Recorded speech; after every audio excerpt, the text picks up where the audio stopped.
Hey everybody, welcome back to Ravenstead. It's time for another build. Gonna build a little glade where you can take a nice short rest. I'm gonna use a craft knife here. I don't cut myself, so don't worry about that. Cut out the base for this piece with my hot wire cutter, and now we're just gonna put in a little bit more detail. So on these bases, I like to kind of change the levels. You can build these up with several layers, or you can do it by reduction like this, just cutting away little pieces. It gives a little bit more interest, I think, visually, and I make sure to make those spots big enough for a miniature to stand on.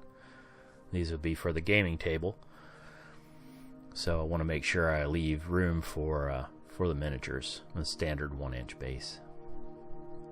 I thought about maybe putting some standing stones around this little glade, so I'm just chipping away some of this foam to get my rocks. Be careful if you're using that technique where you're pulling the blade against and towards your thumb. You just have to be very deliberate. Pay attention to what you're doing.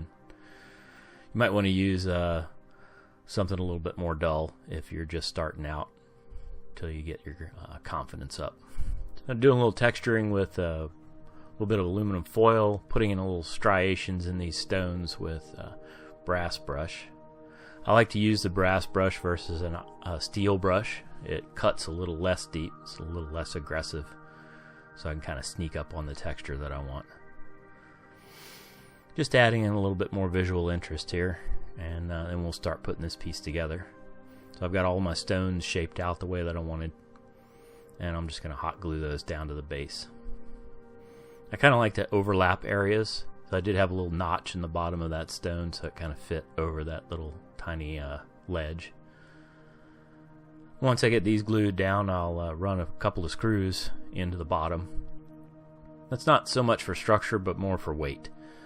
So once you get those screws in there, it gives the foam a little bit of weight, so on the table they don't get bumped around so easily. And it makes a really cool plunking sound when you drop it. We'll prime this piece out with a little mixture of Mod Podge and black acrylic paint. Just get that into all the surfaces. This is really important if you're going to use spray paint. I use all acrylics, but spray paint, the zenithols, they all will melt the foam. So you have to make sure that you under prime a piece if you're going to use a spray paint. We'll do some dry brushing here, a little dark gray as my first undertone. Well, I guess the black is the first undertone. And then we'll create shadows by increasing the contrast.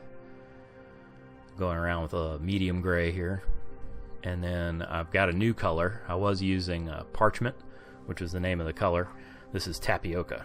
So it's got a little bit of a more off-white yellowish color to it.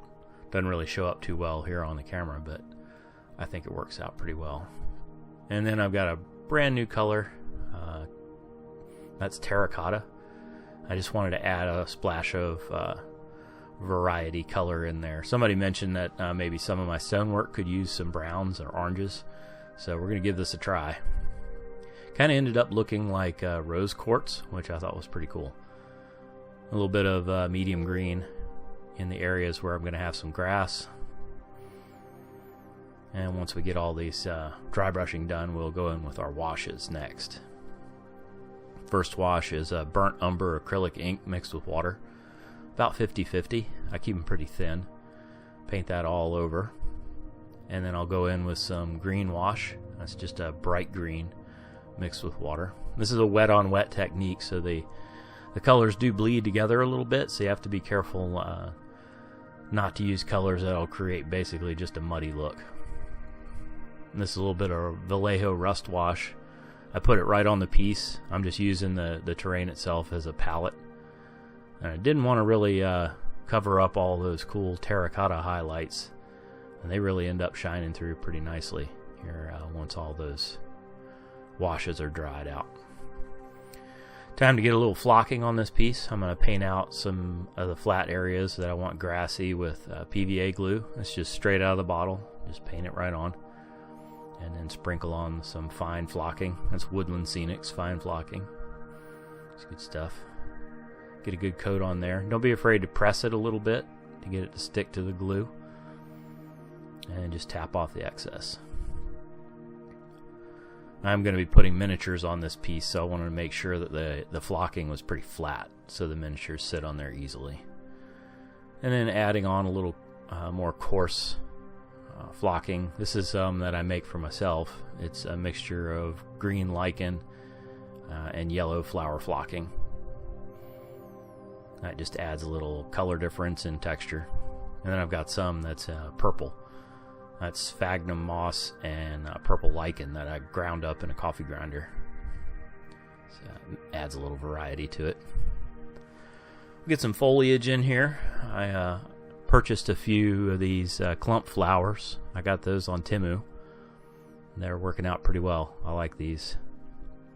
The base of them is kind of like a sisal, really fine fiber, tan fiber, and then the foam flower flocking on top. I've got some coarse flocking going in for bushes and a little bit of preserved lichen here and there. Get one little last bush in here, kind of cover up a glue joint there, and then I'll spin it for you so you can get a closer look. It's a perfect place to take a short rest, get your hit points back, get some of your spells back. Looks pretty comfortable. I can see a nice little campfire there in the corner. You can gather around, catch a breath. It's a good spot for maybe an archer to get up on that one tower. There he is. Just keep a lookout. Thanks for watching, guys. Appreciate it. If you got any comments, leave them for me down below. I'd love to hear from you. Check out our Patreon page too. We've got a couple of new heroes that have joined the Patreon, so welcome. Appreciate you watching another video. Thanks.